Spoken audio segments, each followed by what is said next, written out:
Hello, what's up? Welcome back to my channel, Automatic Works. So,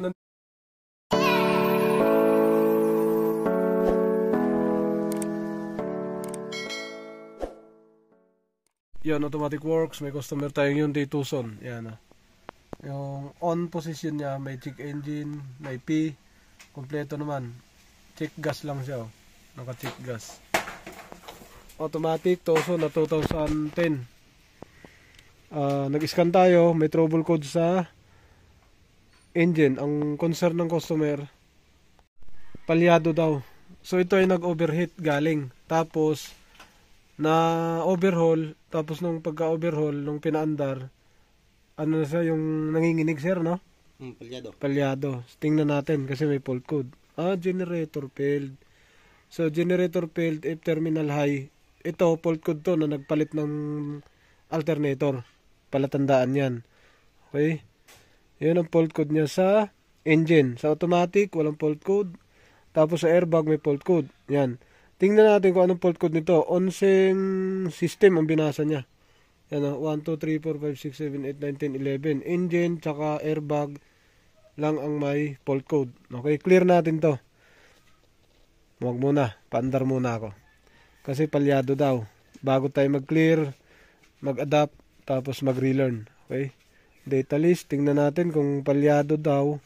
Tingnan natin yung reading ng kanyang...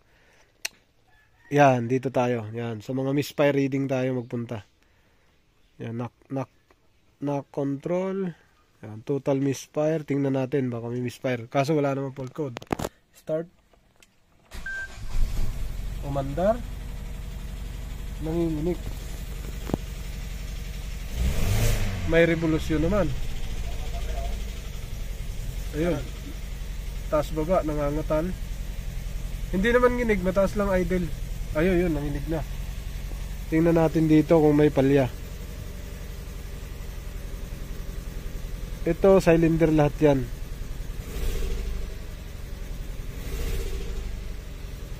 Parang butas, parang butas ang tambotso eh. Tunog butas ang tambotso. Yun, lumakas na oh.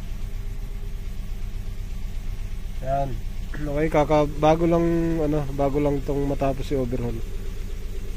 So, tingnan natin dito kung may misfire. Wala naman.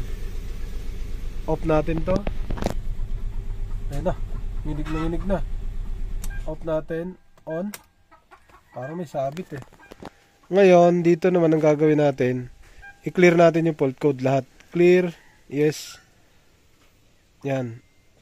Tapos tingnan natin kung saan siya, generator failed. Hindi na wala ang fault code ng alternator.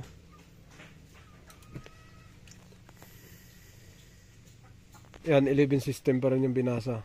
Okay. Tingnan natin ulit, may fault code pa rin yung engine. Pag generator failed, okay lang yan. Kasi sa, alternator. Yan, nagpalit ng alternator to. Palatandaan yan. Gagawin natin, pasok tayo dyan. Punta tayo dito. Yan. Okay. So, complete. Alright. Balik tayo. Back. Wala na yan. Ito lang, engine lang. Start natin. Kung may pagbabago ba? Wala pa rin. So, dito, para namang, ito dito, hindi naman gaano nanginig. Tingnan natin yung harapan.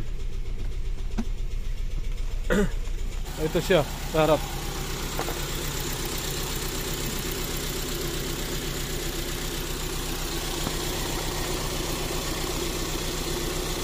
Cambio mo nga, sir. Oo, reverse, tapos drive. Reverse mo muna.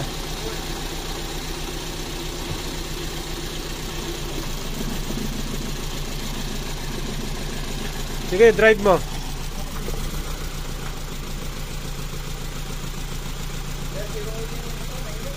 Balik mo sa park. Sige lang, sir. Parang may tama ang Parang may tama. Wala naman siyang fault code sa engine. Parang may tama yung support ng transmission.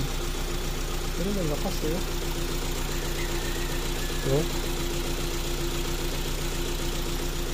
Tanggalin natin yung clip.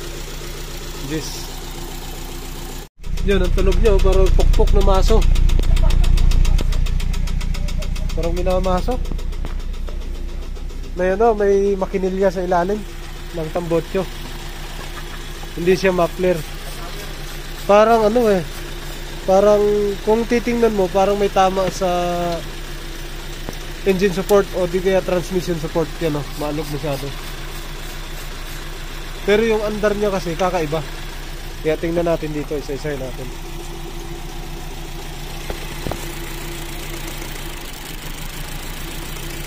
Buo. Ito. Buo din ito. Buo din ito. Patay.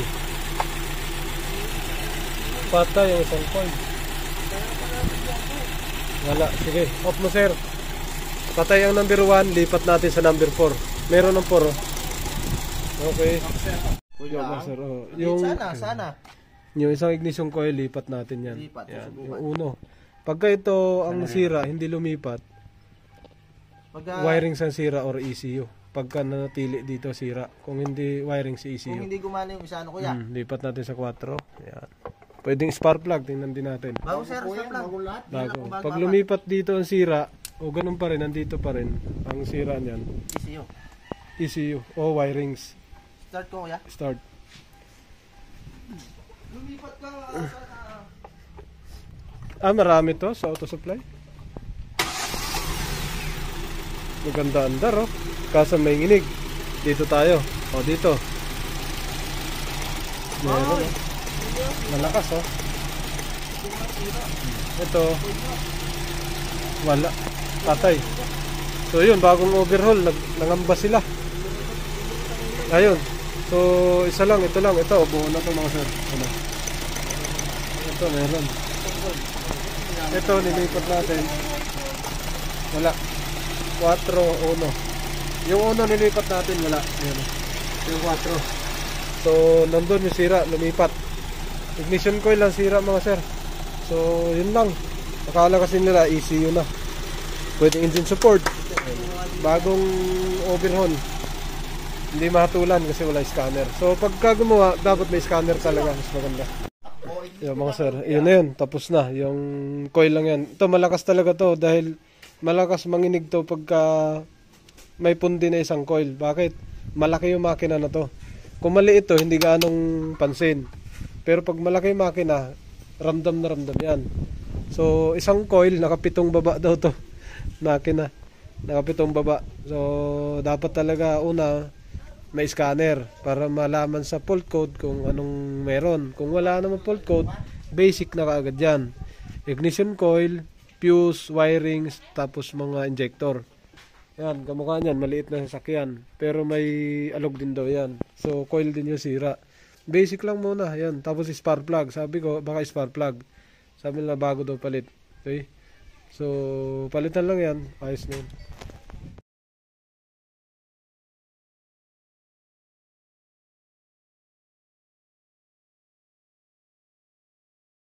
What's up? Welcome back to my channel, Automatic Works. So,